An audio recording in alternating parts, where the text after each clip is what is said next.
Butler. We got Raymond Lyons here tonight. Wilson Tarpe Jr. And look, the Nets and the Wizards, their fourth consecutive loss. It's the sixth straight to the Nets, however, with the 124-97 win. For Washington, it started slow, got back into the game in the second quarter. And then in the third quarter, they had one of those moments in the third quarter. 40-point third quarter, and the Nets never looked back. You had Nick, some of those things we talked about, the issues on the glass came to fruition this evening. Nick Claxton and Day'Ron Sharpe had double-doubles. But Ray, just your thoughts. Hey, man, death taxes and the Wizards giving up 70+ and a half. Like that's where we at this point. It's really not much to say, man. Like you said, it was a close game at halftime, came out in the third quarter and just fell apart. And like we always say, once they get rocked, there's no recovery. The beat just gets worse. And that's what we saw tonight in its most purest form. The Nets came out in the third quarter and just steamrolled them. And it was a wrap from there. That's a byproduct of not being able to get stops and not running fluid offense. When those two things happen at the same time, you get a game like this. Sometimes they're able to be saved and keep it respectable, at least when their offense is flowing. But that's not going to be the case all the time. That's why you need to play defense. You need to rebound. You need to limit your turnovers. You need to take good shots because the room for error is it's non-existent at this point, to be perfectly honest. But they continue to make a lot of errors. So, that's why you get one of these ugly losses. Against Philly, at least they had one area of the game working, at a pretty high level, which was they were able to score the basketball. They put up 126. Tonight they didn't even crack 100, and they lose by 30. So, yeah, that's where they are at this point. You gotta put up a $125 to even be competitive. And if that's the space you're in as a basketball team, then 3-18 sounds about right. So, yeah, I don't know, man.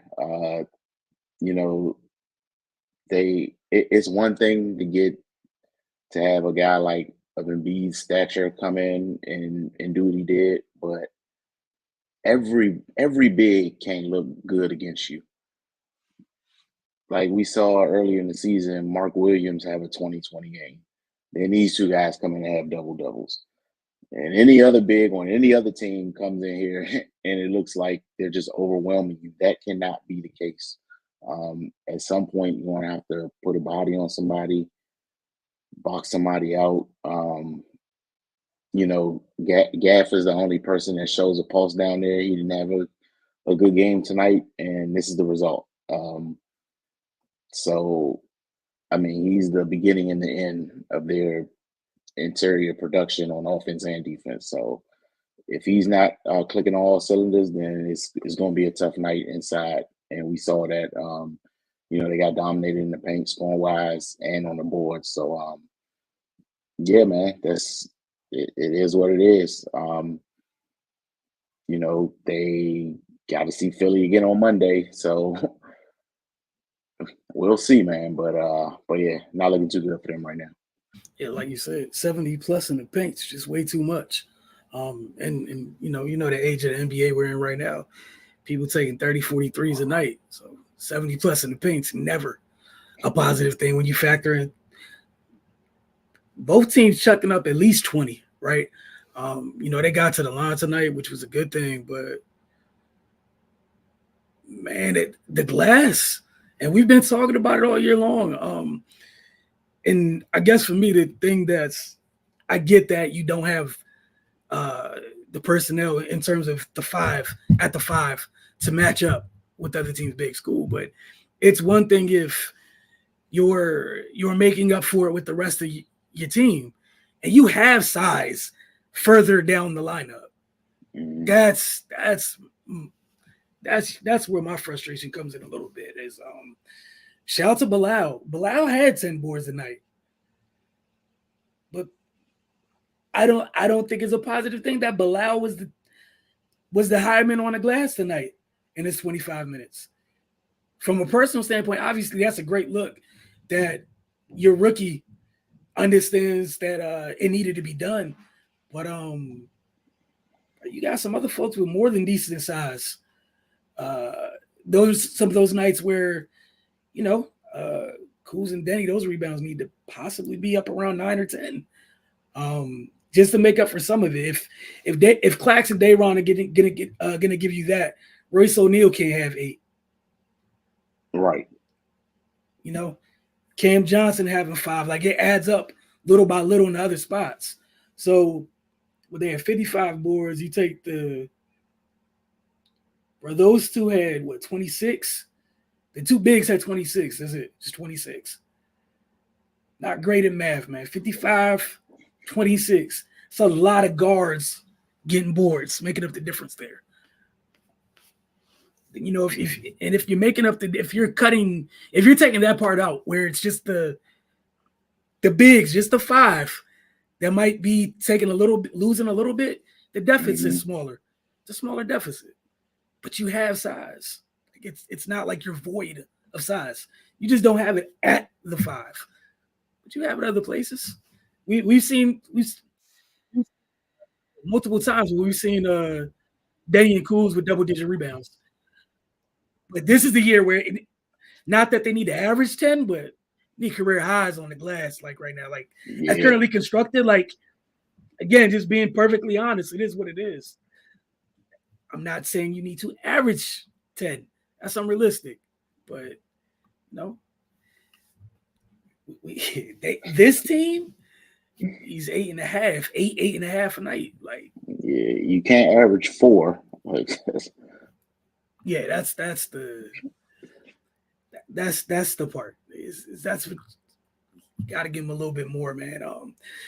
You know what time it is. I have to ask, so it's gonna be up here. Who'd you have tonight?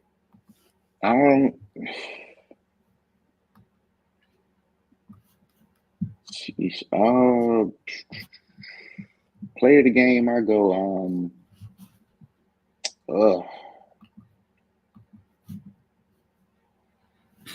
I go Clax and Dayron Sharp. Yeah, I can't even get mad at you for that one. Yeah. You exploited a weakness, and you did so in a mighty way. 13 and 15 from your starting big, and because of what Dayron did, Clax only had to play 26 minutes. Mm-hmm. The other young fella came in, gave you 20 minutes, gave you 15 and 11. We even saw a little Harry Giles III a little bit later. When it was good to see him healthy and doing what he loves, obviously. But yeah, I'm with you. I thought the two bigs did a tremendous job. And to what you said earlier, you can explain the Embiid going for 50. It's a little tougher to digest here. Same as the Mark Williams game earlier this season. Shout out to Mark Williams, by the way. But it's a little easier to digest one of the league's leading. Well, I think Embiid's leading the league in scoring right now. Like, a little bit easier to digest that. A former MVP now, a little bit easier. Who'd you have for X Factor tonight, or are you just going? I go Cam Thomas, because he kind of sort of sparked that third quarter run.